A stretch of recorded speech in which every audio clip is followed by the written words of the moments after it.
Greetings, ladies and gentlemen, and welcome to the Hearthstone Legendary Series Season 2, Week 2.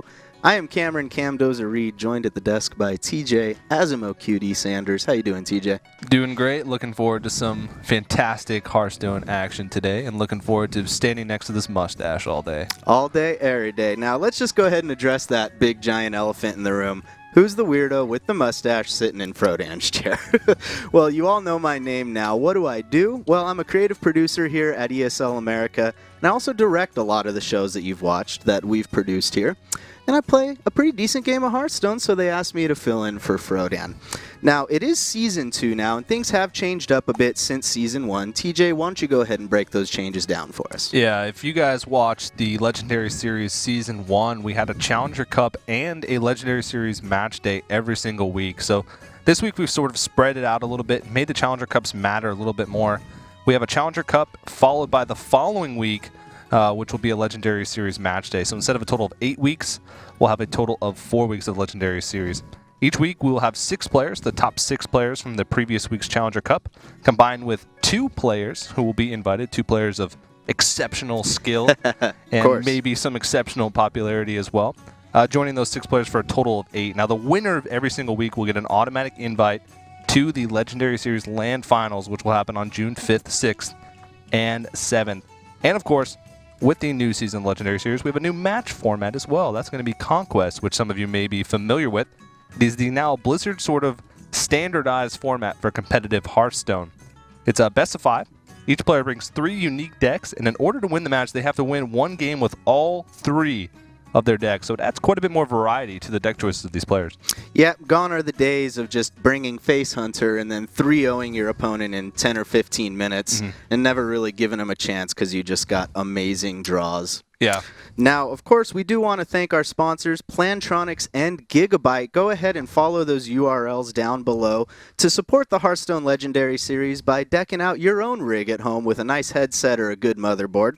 And, of course, we also want to always hear what you have to say. Tweet at us using the hashtag HLS with your predictions, anything that you just thoughts you may be having on random occurrences in life.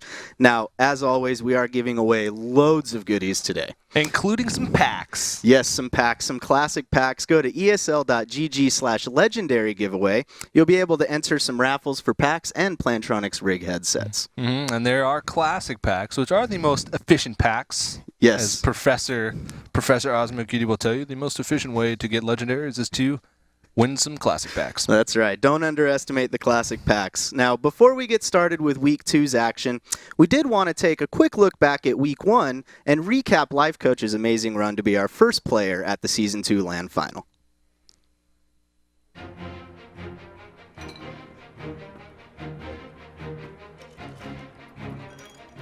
To be honest, I think this tournament was not that difficult.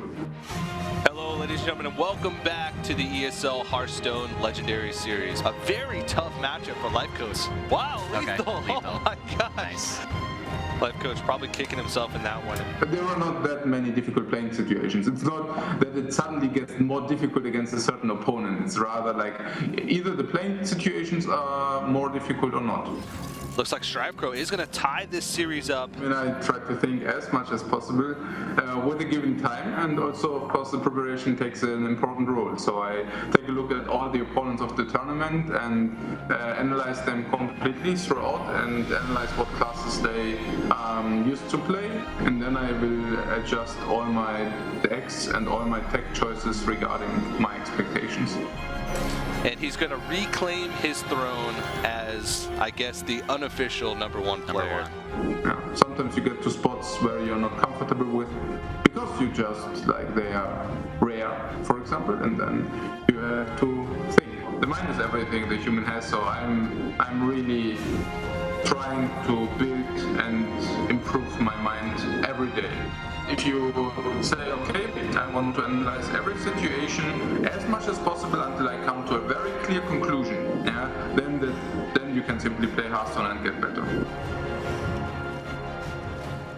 Such an interesting guy, life coach. You ask him a question about his run last week, and he says, well, the mind is everything that the human has. And he gives these really interesting and deep responses to what we thought were actually pretty simple questions. Yeah, he's definitely a wise fellow. He's one of the older competitive Hearthstone players as well.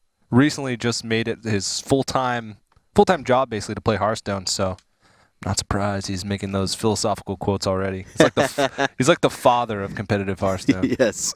Now, we do have 8 players this week who are going to be competing to join Life Coach as the next player qualified for the Season 2 LAN Final. TJ, let's go ahead and preview these groups. Yeah, in Group A here, we have Tom, Luffy, and Lemurian, who are the 3 players in Group A who made it through that Challenger Cup. And, of course, they're joined by Kalento, who is one of our invited players for the week. And in Group B, we had Lead Paint, also known as Frank in the box, who, if you watched or kept along with the Challenger Cup from last week, Roger and Silent Storm, who was our Season 1 Legendary Series LAN Final winner. And they're joined by Trump, who's the invite for that group. Yeah, definitely, I want to say one of the most stacked days that we've had since the inception of the Legendary Series. You've got the Season 1 champion in Silent Storm. You've got someone who most pro Hearthstone players consider probably the best player in the world in Kalento. They'll say over and over again that he's just miles ahead of everybody. Yeah. The mayor of Value Town himself is here, Trump. And then we've got a BlizzCon player in Tom60229. The list just goes on and on and on. Yeah, and all these guys have some sort of unique fact about themselves that sort of separates them from the other players, at least in the competitive Hearthstone scene. And of course, that first match between Tom and Luffy, you mentioned Tom, he was a BlizzCon player. He made it top 16, I believe, in BlizzCon for 2014. Yep. Taiwanese player, plays for, I believe, the Yowie Flash Wolves, and has a lot of Taiwanese practice partners, though, so that are outside of his team. That's just how the Taiwanese players operate. It's a big team effort. And then, of course, Luffy, who it's unofficial because nobody really keeps count, but if you look, he has the most competitive Hearthstone victories in non-invite tournaments. If you look at any bracket from a non-invite tournament, like the weekly tournaments, Zotac, ESL, he's always in the top 16, but he's yet to have that breakout performance. Yeah, this could be his opportunity to make a name for himself and have that big breakout performance. And we're definitely looking forward to seeing how this match is going to play out. Now, it looks like Tom is going to be bringing a Druid, a Mage, and a Shaman to the match. And then we're going to have Luffy playing the Paladin, the Warlock, and the Priest. Given those deck choices, TJ, who do you think, at least on paper, seems to have the advantage? It's really tough to say, and a lot of it comes down to their deck choices once they start winning and losing. And the blind pick, of course, the first match in Conquest is always blind pick. They know the other 3 decks that their opponent has. They just don't know what order they're going to play them in. So, Paladin versus Mage. Now, Paladin's pretty standard. Most Paladins have the same type of cards. There's not much difference between a mid-range and a control Paladin, aside from maybe a couple cards like Double Equality or like the Wild Pyromancers or something like that. But Mage has a lot of variety. There's Mech Mage, Tempo Mage, the Grinder Mage that Strifecrow made popular. Freeze Mage is making a comeback with Emperor Thorson now. So it's almost impossible to tell what type of matchup it's going to be because we just don't know what type of Mage that Tom is going to be bringing. So the first matchup is going to tell us a lot. I do want to think it's pretty safe to say, though, that the Mage should be favored almost no matter what variation it's bringing. That's true. The Mech Mage just can sort of out-tempo the Paladin. The Freeze Mage can stall things out even if they get a big Quartermaster turn. It's just, oh, no problem. Frost Nova Doomsayer, handled. So it'll be really interesting to see how these games are going to play out. And the other thing I want to know here is who you think is favored in this match, just given their overall history as a player. This is really tough. It's always tough to give player matchups because we were talking about this a little bit before, but a lot of Hearthstone comes down to the mentality of players when they go into a tournament. Luffy, he hasn't really had a big breakout win like we talked about, and that could weigh on his mental fortitude. He might be thinking, oh, I kind of need to win this to make a name for myself. He plays for Hearthstone full time, and he can't just keep winning the weekly cups. He has to sort of break through. Tom, on the other hand, since BlizzCon, he's had some success. But really not any huge, big tournament performances. Like some other Taiwanese players like Roger, who's also in the tournament, who just took second at the By-Game House Cup. He hasn't really had those huge performances either. So both these players are coming into this with a lot to gain, but also like a lot to lose in the fact that Tom could tarnish his reputation a little bit. Luffy could just go back to being that weekly Challenger Cup player that only some people even know he exists. Right. So it's really hard to tell. I think Tom probably has more big stage competitive experience, some of the bigger tournaments he's played over in Asia, and of course BlizzCon, but it's really hard to say. All right, so as we jump into the mulligans here, the Paladin Luffy's got to be feeling pretty good already about seeing the shielded mini-bot. Do you keep both of them in this case, though? I think so. There's not really too many early drops. The one thing, it also depends if you're running a zombie chow, because you might want to throw one away finding it, but you always have to, when you're playing against a mage you don't know, assume that it's mech mage. Yeah. Because if you assume that it's anything else, and you get behind early, you lose. Yeah. Unless you draw into like the perfectly timed equality consecrate or equality anything really, then it's going to be really hard for you to come back. So this is going to be freeze mage from Tom. All right, and so as we jump in, it looks like both players just going to pass on the first couple turns, try to establish a little bit of a board here though from the Paladin with the shielded mini-bot.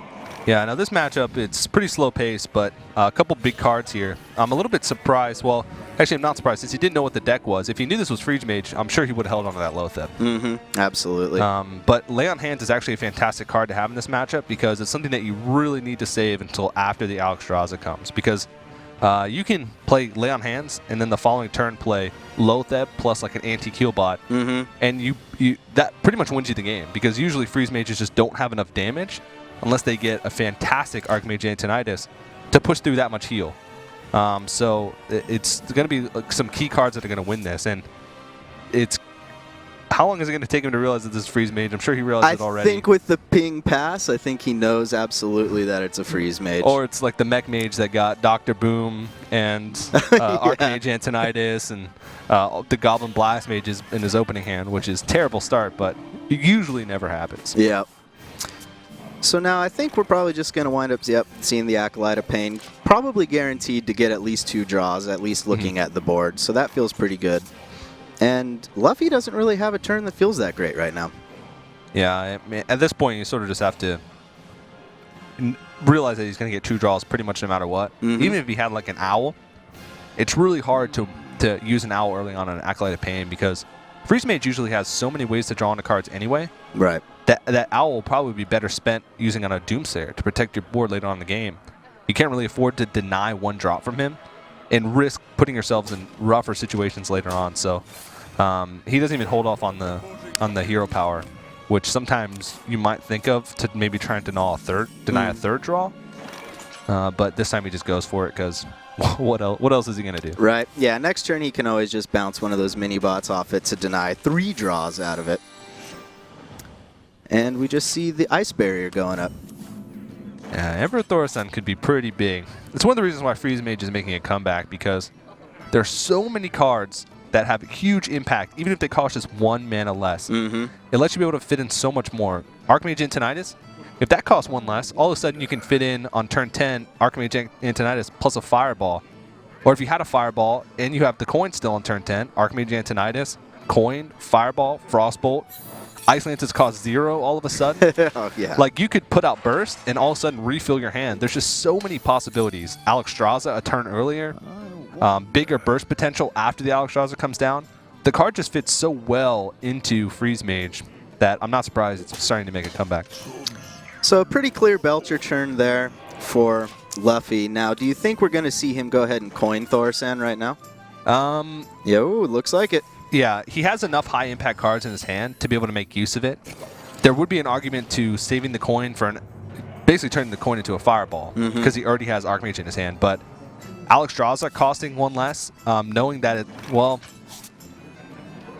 it's tough because also at the same time you want to try and wait for, hey, maybe I can get more value out of this by clearing his board first and then playing it after I board clear, making it harder for him to deal with. Because the things that Paladin usually uses to deal with that stuff, Aldor Peacekeeper doesn't really do anything. You can't just let it sit there with 1 attack. Right. So.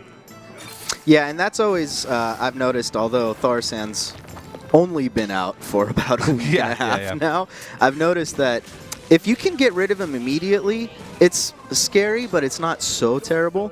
If you let him sit there for 1 turn and he winds up taking his ability twice, that's when you're in the biggest trouble. Yeah, for sure. He also adds a little bit of an extra dynamic to some of these matches because you have to sort of look at your opponent's hand and sort of like timestamp it and say, okay, those are the cards he had when he played Emperor Thorsan, and try and look for the burst cards coming out, like the Fireball and the Frost Bolts, to try and be able to calculate how much damage he'll be able to do with reduced cards. So he's going to be counting how many non-reduced Fireballs, non-reduced Frost Bolts he's going to use for the rest of the game to sort of, in a janky way, calculate how much possible damage he can do. Because a lot of times it does come down to a couple points of damage in this matchup because Paladins have those sneaky little points of heal with Lay on Hands and True Silver. Yeah. Yeah, that's always the worst when you've got the Paladin down to, say, 2 health, and you've got 3 damage in hand, but that's all you've got. And then he just pops up a True Silver, hits you in the face. And the game is just out of control now. Now you lose because of that 1 hit point, or those 2 hit points, I mean.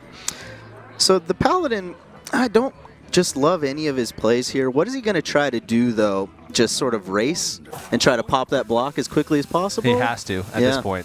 Usually, it's really hard to tell because people haven't really had a chance to develop patterns with Emperor Thorsan yet. Like a coin Emperor Thorsan doesn't necessarily mean a reduced cost Alexstrasza. But a turning Alexstrasza is really scary because then if you hadn't popped the block yet, your opponent has 2 or 3 full turns to be able to either refill his hand with burst to get that last 15 points of damage or play a second ice block. It just gives him so much room to maneuver getting the Alexstrasza out earlier. So you have to be a little bit scared, and so he wants to put a lot of power on the board. Oh, wow. So he's going to put the Doomsayer down. Oh, that's actually This could wind up... Oh! I think that worked out perfectly for him, actually, because it's going to be the beginning of the Paladin's turn. That could have been really disastrous, though. Because he didn't trade off. You can tell he's really not happy because, oh yeah, that's a fancy play. Yeah, the old Sylvanas, Fireball the Sylvanas to steal your Doomsayer trick. Clears the whole board. But he didn't trade off his Mad Scientist first. Right. So there was a chance that the Mad Scientist could have gotten stolen. Yeah. In which case he would have been able to clear the Doomsayer off the next board, taken away the Mad Scientist. That could have backfired a lot, but Tom escapes. A bit of a misplay there, but he is still in it, and it worked out exactly as he was hoping it would. Ooh, the Rag. The Ragnaros. Do you take the 50-50 and then just go face on it clearing Alexstrasza? I think you have to lay on hands here. Yeah. The only problem with lay on hands here is that you leave the Alexstrasza up for another turn. Yeah. Because there's nothing that he can draw into. He will only have 1 mana left. Wouldn't be able to use the equality. He does have 2 taunts in the way, so the Alexstrasza most likely won't hit face unless he's got some a reduced cost Blizzard or even just like Blizzard Fireball, which he'd be happy with because it wouldn't be going towards face. Well, he's already seen 1 Fireball too, so he knows statistically it's less likely that he's got the other one. Yeah, but he definitely has to lay on hands here because there's a real chance that he could just be dead the next turn if he doesn't. All right, so he picks up some pretty high impact cards. Dr. Boom especially. Oh yeah, for sure. Because Dr. Boom, even if you freeze it, eventually when you kill the Boom bots, they're going to do damage to you regardless. Yep. And Rag, you can't freeze. Well, you can freeze him, but it's useless. That's not going to do anything. Alrighty, so I feel like this is tough. It's hard to say what I want to see happen here. Maybe just fill his hand with fireballs. I was going to say I would probably lay down Archmage and then Frost Nova and maybe even Ice Lance. Yeah. Usually, well, a lot of times you want to save the Ice Lance for damage, but in this case, since you're refilling your hands with Fireball, you're basically replacing the 0 mana 4 damage with 4 mana 6 damage. Right. So, and you haven't seen a True Silver yet. A True Silver wouldn't be the scariest thing in the world at this point in the game, but freezing a weapon class's face always feels really good. Yeah, yeah. Because you're basically denying him doing anything next turn. Because a lot of times Paladins don't have immediate damage aside from like Consecrate or True Silver. The only thing he'd be worried about here would be a Quality Consecrate, because that would hurt him quite a bit since he's only getting 1 Fireball from this, and he's going to start running out of damage. But he's okay with taking that risk because the other plays are really subpar. Yeah. And we do see that he doesn't have the equality yet. So I'm really not sure how the Paladin's going to try to deal with this. He has some options, though.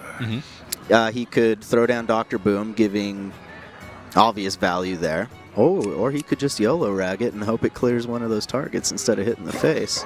Yeah.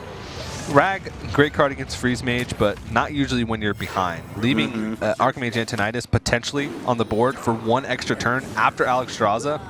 Oh. This most likely would be the nail in the coffin. Oh, because yeah. he's even got an extra turn to play that second ice block if he had drawn into it. Yeah. But he's just going to go ham here. And he picks up the Pyroblast, the likely finisher, on the next turn as well. Yeah. It's not quite lethal damage, but it is very close. Yeah. Actually, he has to think about this. Frostbolt Ice Lance? He has to think about because he doesn't want the block pop this turn, because there is a chance that he could heal out of range. So the maximum amount of damage he could do would be this turn, 6 plus the 3 from the fireball, 13. He can do 13 more, yeah. Yeah. And then he'll have fireballs for next turn. He's got the block up. Yeah, he's worried. The things he's worried about are anti-heal bot, which would actually he'd have 4 health remaining plus the 8. He still would be dead. Yeah, I guess he'd he's still worried be about dead to double fireball. He might be worried about Lotheb, but I think he can just go for it here. And I think he did the quick calculations and realized, aside from Lotheb, which will buy me an extra turn anyway, even if he pox the block the next turn, I'll still have an extra one. So he's okay with this. So are there any outs for the Paladin? He can't heal from Truesover. Anti-heal bot wouldn't save him. He needs anti-heal bot and Lotheb, which he this cannot turn. pick up. Yeah. So Probably a likely concede here. yeah. And usually you try and stay in the game a little bit longer to maybe see some cards, but this is standard Freeze Mage plus Emperor Thorsan. You know that those fireballs are in his hand. Yeah. So yeah, this seems like a concede. Can't benefit from the heal at all. Even if you could, wouldn't matter. Right. So then, at this point, he's taking his time, probably just thinking about what's going to happen in the next game. What class should I bring? What class do I expect him to choose as he concedes out? Yeah. All right, well, a pretty dominant performance from the old Freeze Mage using Emperor Thorsan there. Yeah, and that matchup is actually a lot closer. I think the Freeze Mage has a little bit of an edge, but there are some big cards in that matchup that allow the Paladin to make comebacks, like the heals, the Lay on Hands, the True Silver Champions. But having that coined out Emperor Thorsan to make an earlier Alexstrasza, a cheaper Archmage Antonidas, cheaper burn spells, it would just wasn't much that Luffy could do in that type of situation. But I mean, he doesn't have to worry about that Freeze Mage anymore, at least for this series. Yeah, that's true.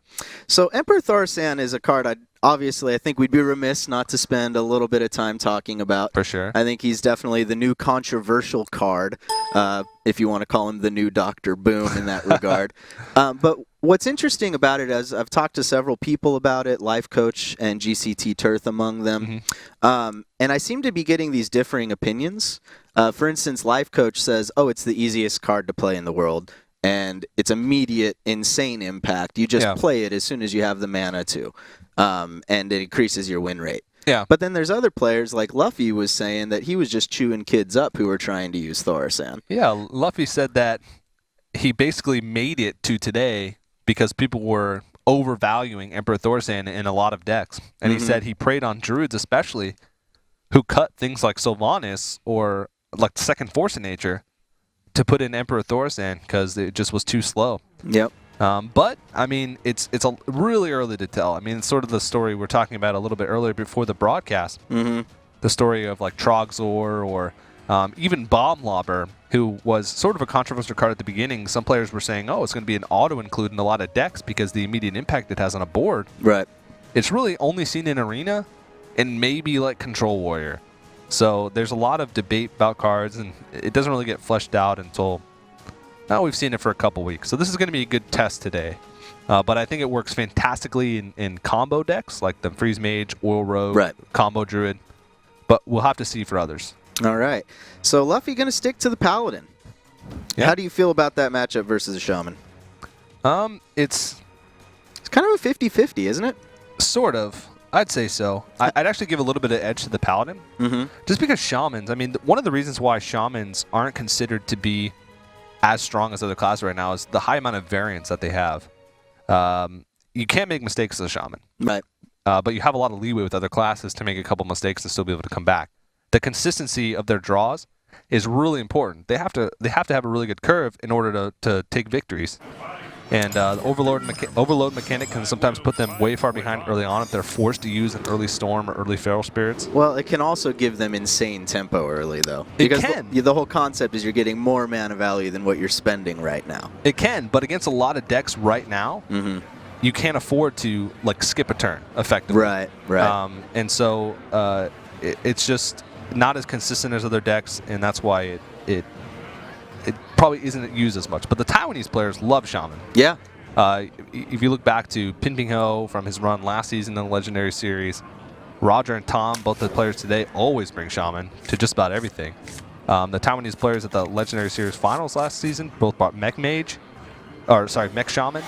So they're attached to the class, and I was talking to them. They think that if you're good at it, it's middle of the road, which is saying something. If the region who loves Shaman the best says if you're a great Shaman, the class is middle of the road as far as like the meta goes, then maybe not the strongest. But this class all depends on, I think, the early game or whether or not the Paladin can deal with being behind, which sometimes they can't.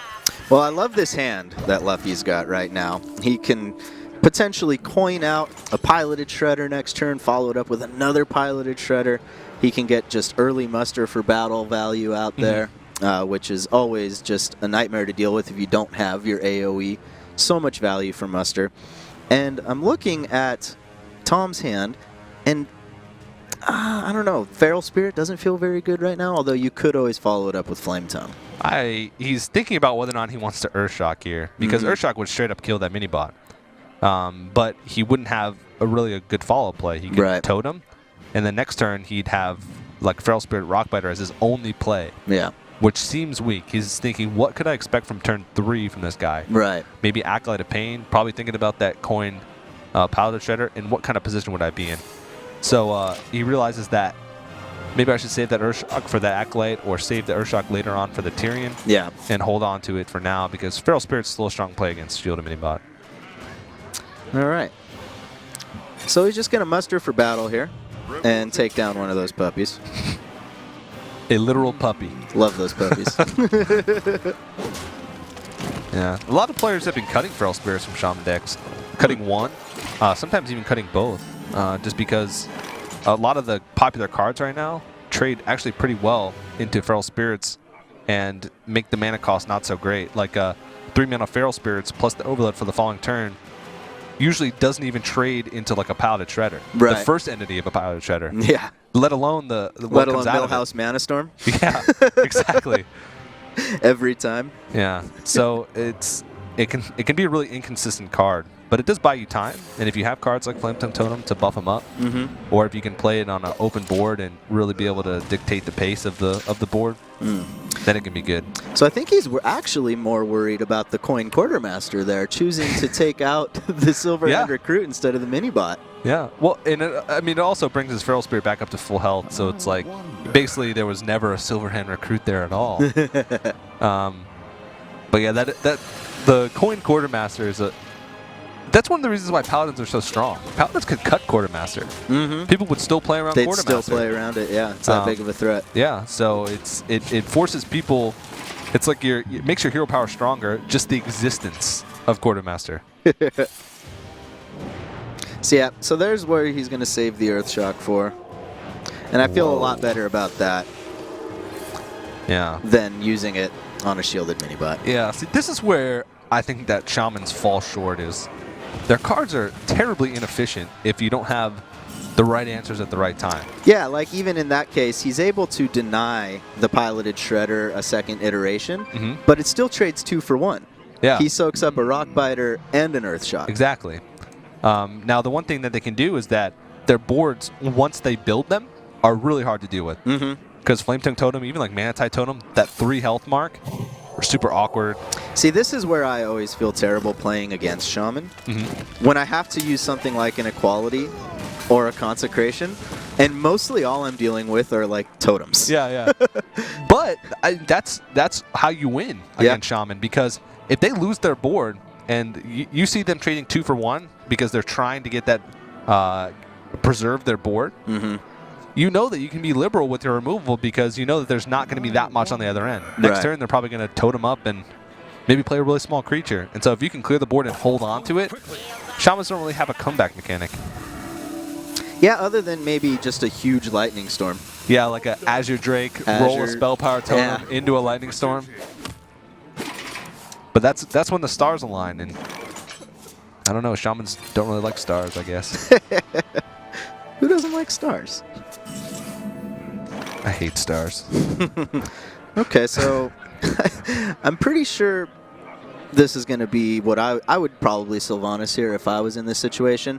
Now, it does depend on if he's running 1 or 2 Quartermasters. Yeah. I think if he's running 2 Quartermasters, I would Shredder and try to keep establishing more and more of a presence every turn with my Silver Hand recruits. Yeah. Check first, I think, is what he's going to do. See what comes out of that puppy. But I might be inclined to pile the Shredder and Hero Power here. Just because if there's a Hex in that hand, you want to try and find it before you start playing your big threats. Oh, that's a great point. And if you're behind on the board as a Shaman, sometimes you're forced to Hex something like a Piloted Shredder that's just going to eat up your totems or eat up your small creatures turn after turn after turn. So he's going to, this is basically a check for help. Whoa! There's a top deck. Off the top. Wow. Yeah, and I guess it's always interesting, too, that, you know, I take it for granted that Luffy doesn't know that Tom doesn't have a Hex in his hand. Yeah. You know? Yeah. So it's really easy for us sitting here to be like, oh, Sylvanas seems like a really strong player right now. Yeah. When I'm looking at, you know, just a couple Flame Tongues, Alakir, and a Rock Biter. It's the confirmation bias, the caster confirmation bias there. But he does have Big Game Hunter, but Big Game Hunter, it doesn't really cleanly deal with Dr. Boom. No, it doesn't. There's really no single card that does cleanly deal with it. If only Big Game Hunter had a whirlwind effect attached to it. The ultimate Dr. Boom counter. The ultimate Dr. Boom counter. Finally, everybody at home says. Yeah. Well, I mean, Alakir is really his only option here. Yeah.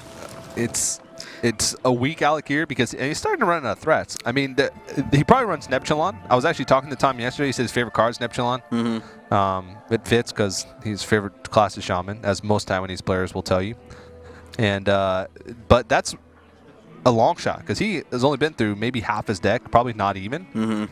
And so if he uses his big Alakir threat here to just clear the board. Just thinking the same thing, that Alakir's his primary win condition at this point, and he's already got the Rock Biter in hand as well. Yeah. Is it something that you really do want to use this early, and then what is your win condition after that? Try to get the board back? Yeah, you have to make the Paladin like run out of cards and then draw into Neptulon. He realizes that, he says, oh, that's a great win condition, but is there ever a chance that I'm going to be able to get out Flame Tongue Totem or 2 Flame Tongue Totems, have them live for a turn, enough for me to Alakir Rock Biter? Yeah. And he decides not to trade, and he is going to be... he gets punished for it. Yeah. Brutal. Yeah, is right. Is right. Well, this one could be all over but the crying.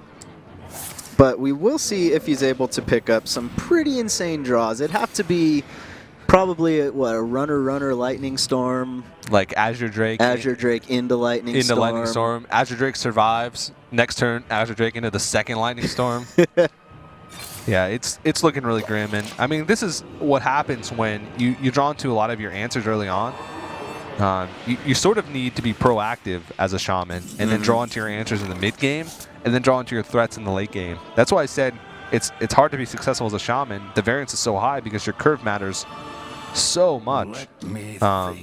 If he had drawn the Haunted Creeper and the Harvest Golem earlier on instead of like both Rock Biters, he would have been in a completely different position in this game. So now, if you're Luffy, do you just start getting aggressive and slamming huge cards down, or do you maybe lay on hands and force your opponent into these bad trades and just play the long con, slowly put the icing on the cake? Yeah, I think the safe way would be to just play the long con because you know that a Shaman's only going to do something with the board. He's not going to be able to come back in the game without a board. They don't have huge card draw mechanics like Lay on Hands. They might get one draw out of a Mana Tide Totem, one draw out of an Azure Drake. So you just got to make your cards go farther than his cards, and eventually you'll win. Oh, so we're going to see an owl here? What else in that deck would he even need to owl? Yeah, Alakir's already gone.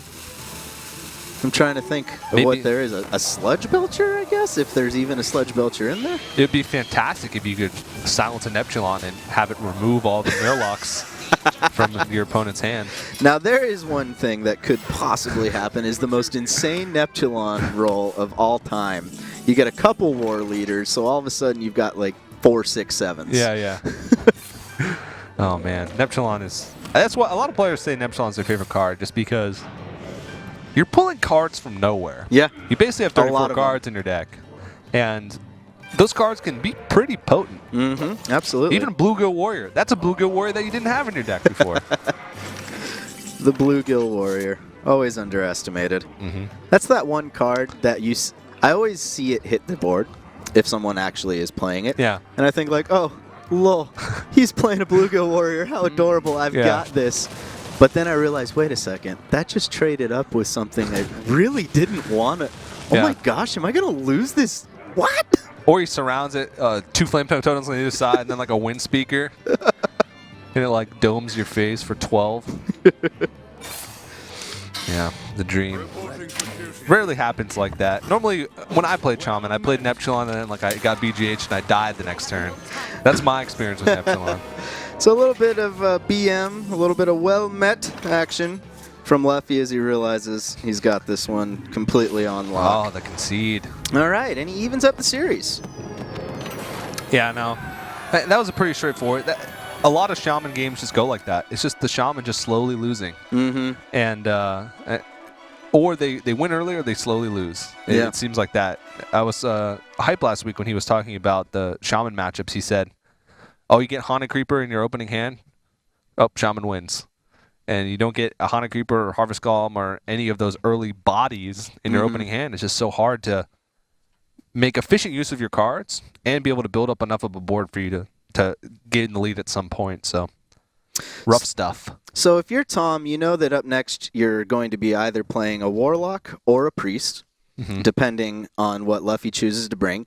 Do you stick with the Shaman and just try to get that win out with it so you don't have to play it again? Yeah.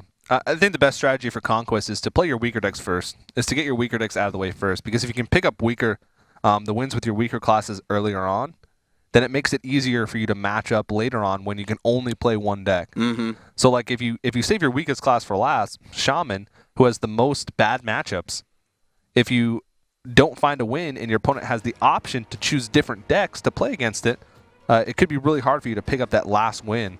Mm-hmm. And he actually decides to switch. Yeah, going with the Druid. Yeah. Which, I don't know if I necessarily agree with this. No? Why not? Just because, I said it, you want to get the win with your weaker class first. Okay. Druid can almost win against anything. So that's true. I think that's probably what he's trying to do, though, is he wants to have 2 potential chances with the Shaman. Yeah. At the end, like he thinks with this Druid, I've got the best chance to snag a win and then have 2 chances with my Shaman, as opposed to potentially just losing 2 in a row with his Shaman and losing the entire series. Yeah, he might have been guessing that there was going to be a Priest, and he picked the Druid thinking that was going to be a Priest because Shaman just is terrible against Priest. And Fast Druid is actually exceptional against Priest, and there's cards that you can put in that make it even better. Like Spectral Knights. Mm-hmm. The days when Priest was more popular and Druids would just auto-win whenever if they played a Spectral Knight on the coin out turn 4 or turn 5. So I think he just tried to go with a little bit of a mind game, but just misread what Luffy was going to play for the following match. Now, it's the interesting little fact that Firebat was sharing about this new Conquest format. Mm-hmm. He said that 80% of players, when they lose a match, will just stick with that same deck. Yeah. I mean, I was talking to some players earlier, and they were watching and didn't even realize that you had the ability to switch decks. Because so many people weren't. At the beginning of the Conquest format, they thought, well, why would I switch? Right. And so a lot of players watching wouldn't switch because they didn't know that you could switch. If you don't read the official rules and someone just tells you, oh, you got to win a deck, you got to win one with each of your 3 decks. Someone will be like, oh, well, it's like last year's Cindy but backwards, so I have to stay on this deck. Now we do see the wild growth coined on turn 1. That always feels so good. And look at his curve. He's got the Shade and Axramis next turn. He's got the Piloted Shredder the turn after that. If he's up against a hand lock, which it appears he is, he's already got BGH in hand. Yeah. He's got to be feeling great right now. The one thing that he's afraid of is a big Hellfire if he goes all in on the Shades. But he curves out so nicely here. He can play the Piloted Shredder the following turn. And by the time turn 4 rolls around, he won't be as vulnerable to Hellfire because now he knows that Hellfire would just do as much damage to his opponent now that he has an Earthring Farseer on the board than it would to him. Yep. Ooh, Faceless. Faceless Manipulator, all right. So this is, I would say, judging by the Faceless, that this is most likely some sort of combo Combo lock, yeah. And I was talking with some players yesterday, and they were saying that they think Combo Lock's going to make a comeback. Emperor Thorsan, we talked about it earlier, great in combo decks. Yep. Warlock, a class, Handlock especially, it's called Handlock. They usually have a lot of cards in their hand. So Thorsan gains huge value, played almost at any time in Handlock. And if you're able to reduce the cost of whatever combo piece he's playing, either Arcane Golem or Leroy Jenkins, that's a lot of damage, usually 20 plus. The Arcane Golem double power overwhelming faces is 24 damage. I mean, it basically makes Leroy pre-nerf. Exactly, yeah. It's just great. It's like Emperor Thorsan, new effect.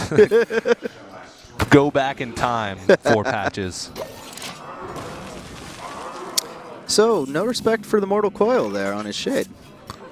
Yeah, at a certain point, it's just like... Don't feel that bad about it. If you have it, you have it. You know?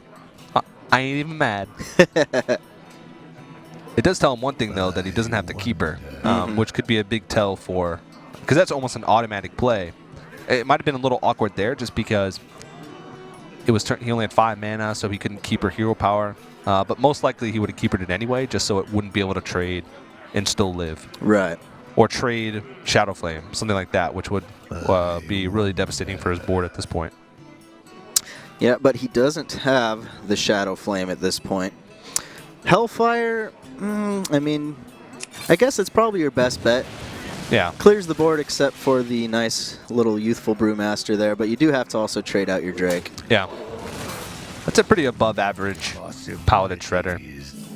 Yeah, Getting I'd say 3/2. so. 5 power is... I mean, I get Captain's Parrot every time I play it. Yeah. Hands down, no matter what. Yeah. At first I thought it was like a limited pool of cards that you could get. It was like either Captain's Parrots or Millhouse. Right. Like, those were the only 2 I ever saw.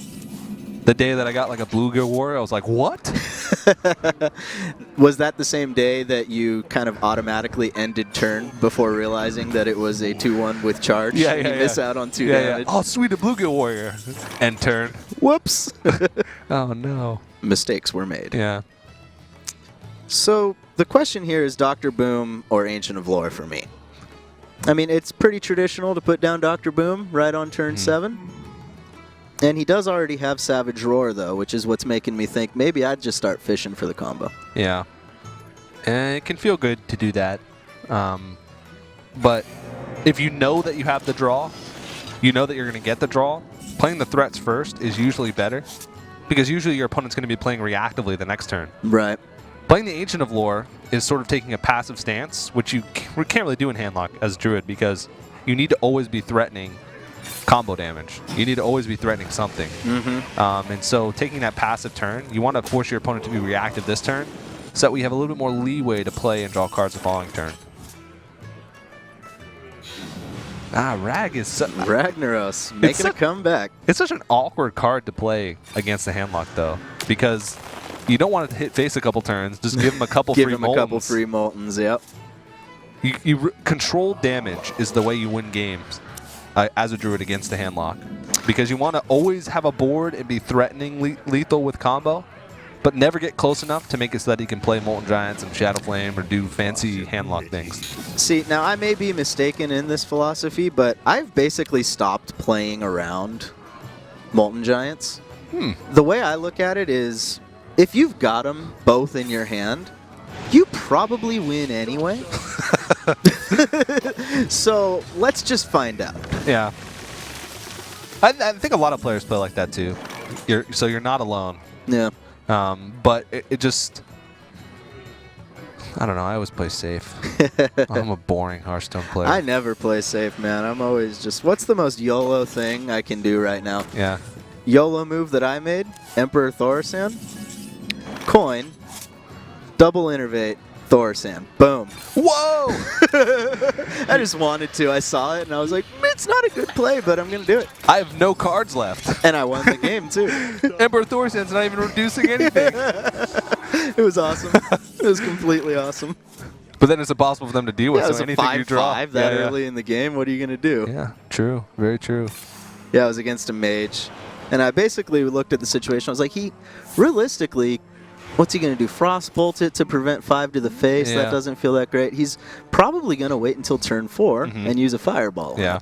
And by that time, I'll have a couple cards that got some reduced. Exactly. Then I don't have to worry about a fireball later. So as we see another Ancient of Lore coming down, and he's going to just take some pretty easy trade here. He still, though, doesn't have that combo. Yeah. And it's, I think with these cards, he's probably, he could be running double combo, but he most likely is just running one Force of Nature and double Savage Roar. Especially if you put in Emperor Thorsan. I've seen a lot of Druids cut either like a Force of Nature or Sylvanas or the second Zombie Chow for the Thorsan. Yeah, Sylvanas was what I wound up cutting. But after a conversation with you earlier, I'm thinking about popping her back in there. Yeah. I don't think aggro is too popular right now. I think you can get away with cutting the Zombie Chow. I think Sylvanas is just too impactful for the game for you to be able to drop it. Ooh, Harrison Jones. Could be exciting later on if there's a Draxus. Always a fun tech choice. And a pretty clean play here. He's just setting up a big board. Could wind up with a really nasty combo in a couple turns if he winds up picking that up. And this is, I think, the perfect spot for a Druid to be in. He's got board control. His board is really tough to remove. His opponent's at 21 health, which is like the sweet spot. Right. Because if you have like if you have an Ancient of Lore on the board, 21 is like is lethal with just an Ancient of Lore with the combo. Yep. So he's definitely okay with this. And I mean, this is lethal still with combo. So if he draws into the piece, even just 2 Keeper of the Groves on the board, he's got the win. And I don't think he's even going to play the Rag. So what does the Warlock have to do to get back into this? I mean, he's got the Sludge Belcher that could slow things down briefly. Both keepers are already gone, so he's not going to get silenced. But what are his outs? Next turn, draw into Arcane Golem and the second Power Overwhelming. Yeah, on one turn, on a single turn. Well, he can with his hero power. Well, no, you wouldn't be able to play him. Oh, there's the respect for the Mountain Giant, or the Molten Giant. Yeah, and rather. At this point, I mean, he's pretty much, by not playing Rag and by focusing on clearing board, he's basically shown that he's playing around Molten Giants. Right. If you're going to play around Molten Giants for half the game, you might as well do it the whole game. Because you're just go for increasing the likelihood that he's going to draw into them.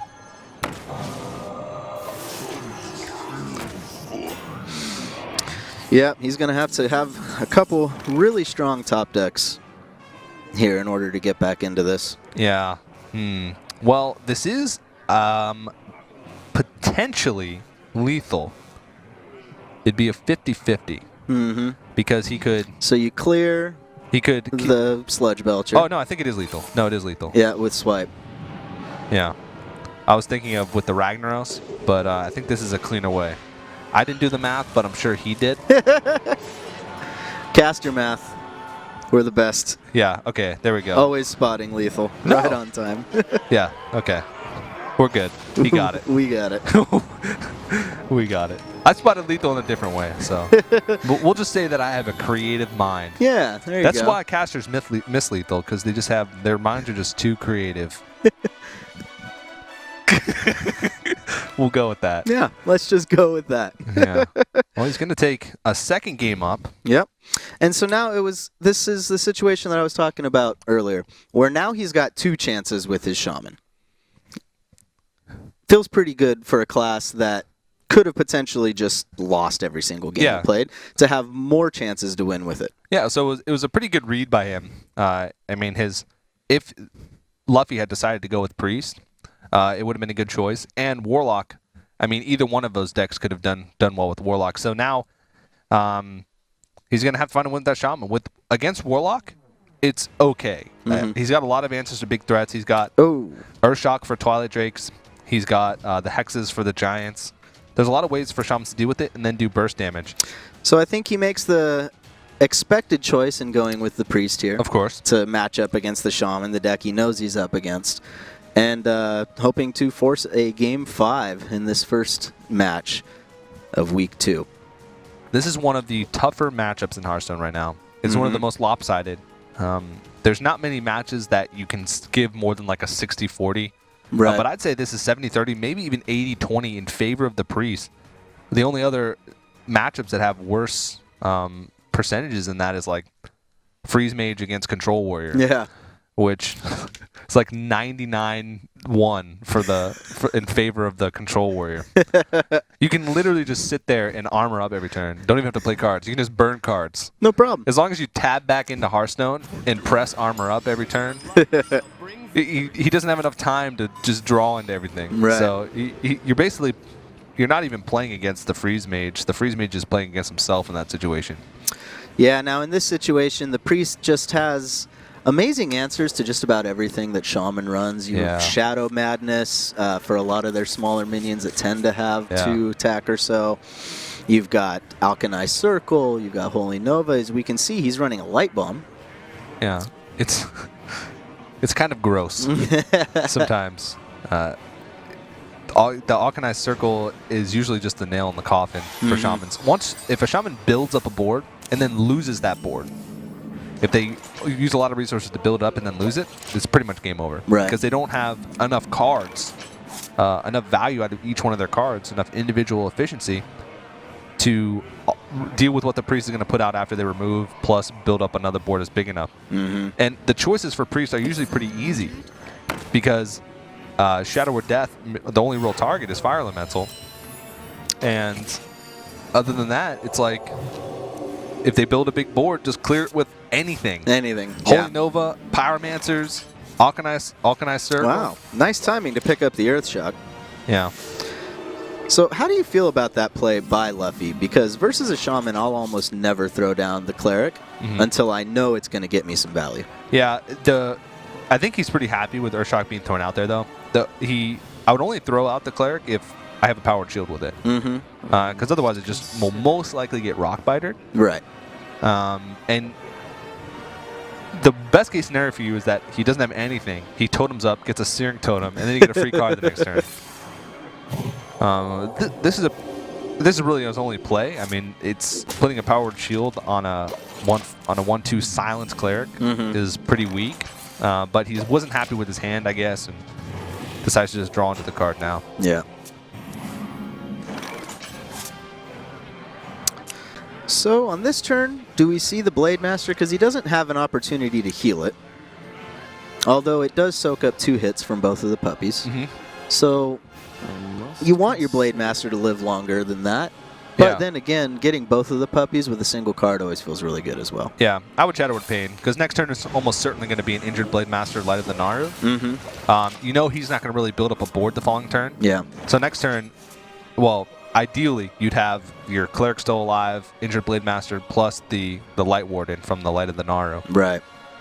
Because injured Blade Master, just a 4/3 by itself, is really inefficient because he could have just Flame Tongued this turn and cleared with just one of his wolves, which is terrible. Of course. Injured Blade Master is almost your most important card as a priest.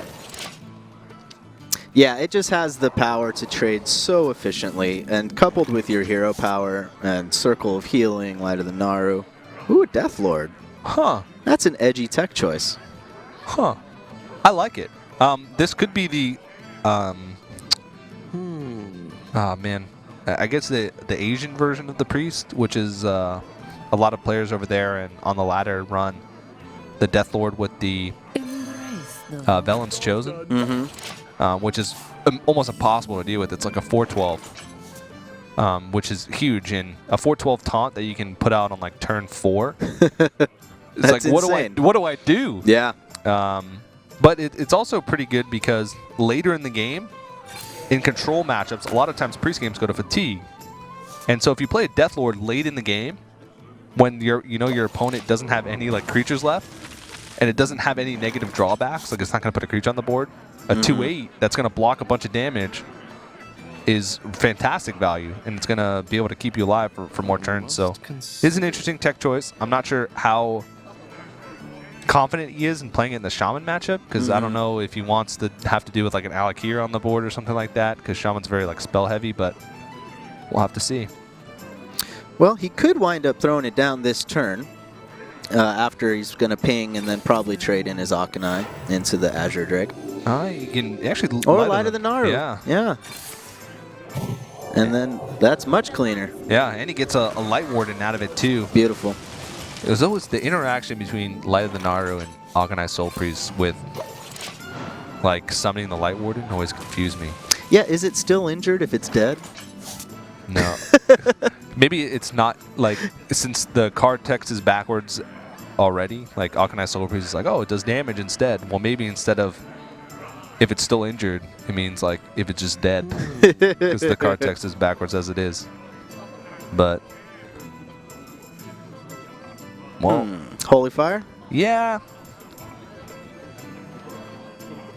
Yeah. I never feel that. Yeah, I mean, I'll use Holy Fire even if I don't get the heal out of it, if it removes something that important as, the Flame Elemental. I'm sure he wanted a death in that situation, Shadow Word Death in that situation, just because there's not really too many other targets that he's going to be able to Shadow Word Death. But this is... Other than Dr. Boom, who just came off the top. Oh! And he chose not to play it as well. Yeah. Oh, and he's got Shadow Word Death now, which he may wind up using Shadow Word on Death. this elemental. Shadow Word Death Akanai seems like a pretty decent play here. Well, he's actually going to go with a Death Lord. Wow. Surprising. Yeah. So what do you think his reasoning is going with the Death Lord instead of the Soul Priest? Because it's also off curve. Yeah. I mean, okay, I guess one thing is he's already been through one Soul Priest. So that second Soul Priest is sort of the key for his Akanai Circle combo. He wants to make sure he has at least one piece of one of the parts of his I need to clear this board right now plans. But Death Lord seems like it could be a liability playing on an empty board. Maybe he's trying to bait out a Hex. But if he plays a big thing on turn 7 like Neptulon or Dr. Boom, and just clears the Death Lord, and so he has a big threat plus whatever comes out of the Death Lord, that's pretty risky. All right, so we'll see what he's able to pull out of this Death Lord. Zombie Chow. Not the greatest. Yeah, but it's also not the worst, because it's one extra target that Sylvanas can steal. That's true. Really not that big of a deal. Shamans can make, priests can make more use of Zombie Chows than most I was classes. just going to say, with that Akanai in hand, however, I wouldn't feel very bad about stealing a Zombie Chow. Yeah.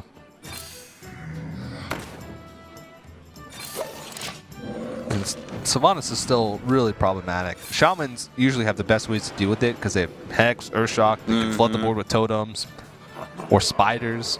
What's she going to get? Oh! Rough. Yeah. Best possible outcome for Tom there. And this is one of those surprising scenarios where the priest is behind. Yeah, the priest has just not a very good hand. His best bet here, he can't do any shenanigans with his Pyromancer. Yeah. I mean, he can... Slowing him down with the Sludge Belcher isn't going to slow him down for long. Nope. Not at all. Doesn't actually trade with anything other than the Chows, which he probably would only use to kill the baby Sludge anyway. Yeah, but on the other hand, it does buy him some time. He draws a Circle of Healing. Yeah. All of a sudden, Shaman's board is gone. Also heals him for 10. So that could be pretty disastrous. Some players have been cutting one Circle of Healing from their decks, which I thought was really interesting. It can be a dead card sometimes. But the amount of power plays you can make with either Arcanized Circle or like turn 1 Northshire Cleric, turn 2 coin out Injured Blade Master Circle of Healing. Yeah. Well, this one is just about over here. He can pray for a Thought Steal miracle. Yeah, he's got to Wild Pyro 2 just to get a little bit of extra clear. Yep. See if he gets a spell. Oh! Oh! That helps. That's a full board clear. He can Hex and then Rockbiter into the Zombie Chow. Oh, no. Not quite. Not quite. Actually, no, he's 1 mana short because he wouldn't be able to heal his Pyromancer up. Yep.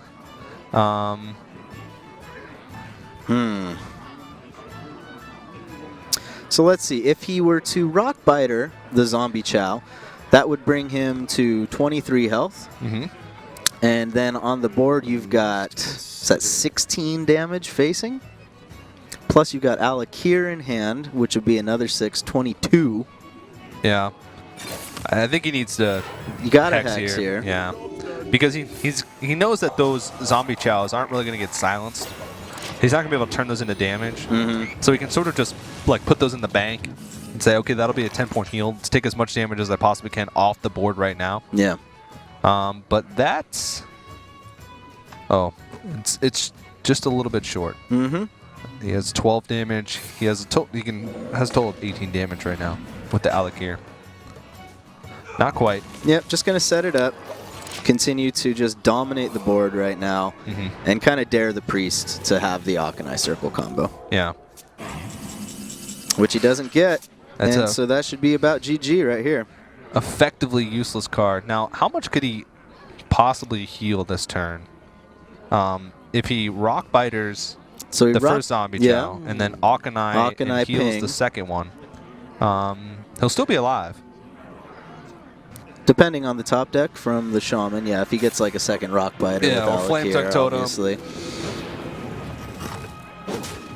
Yeah, this is the best option for him to stay alive, but it's looking pretty grim because now he's lost that piece. Yep. Even if the Shaman isn't able to clear, and he actually goes for the Azure Drake, which I think is a smart play. Because now he has to trade everything into the Akanai in order to kill it off. Right. Or, you know. Or you can just Hex it. No problem. And with that, he doesn't heal up enough for the second Zombie Chow. Yeah. There it is. All right. So Tom takes what you call the 80-20 match in favor of the Shaman to advance to the winner bracket. Yeah. In Group A. And pretty impressive stuff. And I mean, that's what I was talking about. It's the variance of Shaman. That first game, Shaman didn't look like he had a chance. In that game, the Priest looked like he had a chance all the way up until he died. Right. And so that's just the difference between it. But, I mean, Tom played that exceptionally well. You can tell he has a lot of experience with Shaman. Some of the tough choices that you have to make, like Earth-Shocking the Northshire Cleric on turn 1 to deny the draw. I mean, that Circle of Healing could have been the next card. So if he had gotten one draw to that Northshire Cleric, that game could have been over. And it would have gone to a Game 5. But very impressive performance by Tom. And he's going to move on to that winner's match of the Group A. Well, definitely an impressive performance. The BlizzCon player from 2014, not disappointing, showing Luffy the ropes a little bit about high-level, pro-level Hearthstone. He says, welcome to the big league, son. And he will be playing up next the winner of Kalento versus Lemurian. Yeah. So, given obviously Kalento being one of the best players in the world, and Lemurian someone that we're a little bit unfamiliar with, how do you think that match is going to shape up? Kalento would be the obvious favorite, of course, but sometimes that can play against you. We saw a lot of the Open Challenger Cup winners last season win because the invited players, the tournament proven players, just didn't know anything about them. And they don't know about their playstyle, they don't know about their deck choices. Kalento, all of his stuff is like public. You can look on and see what Kalento played yesterday. So it might give Lemurian an advantage. We'll have to see. Well, we definitely want to give a big shout out to our sponsors. That's Plantronics and Gigabyte for making all of this possible. Please follow those URLs down below and support the Hearthstone Legendary Series by supporting our sponsors so that we can continue to provide this awesome Hearthstone content for you. And of course, keep those tweets coming. That's using the hashtag HLS so that you can join in on the conversation with us. We'll be shooting some tweets your way as well, the two of us. And don't go anywhere because up next we will have Kalento versus Lemurian.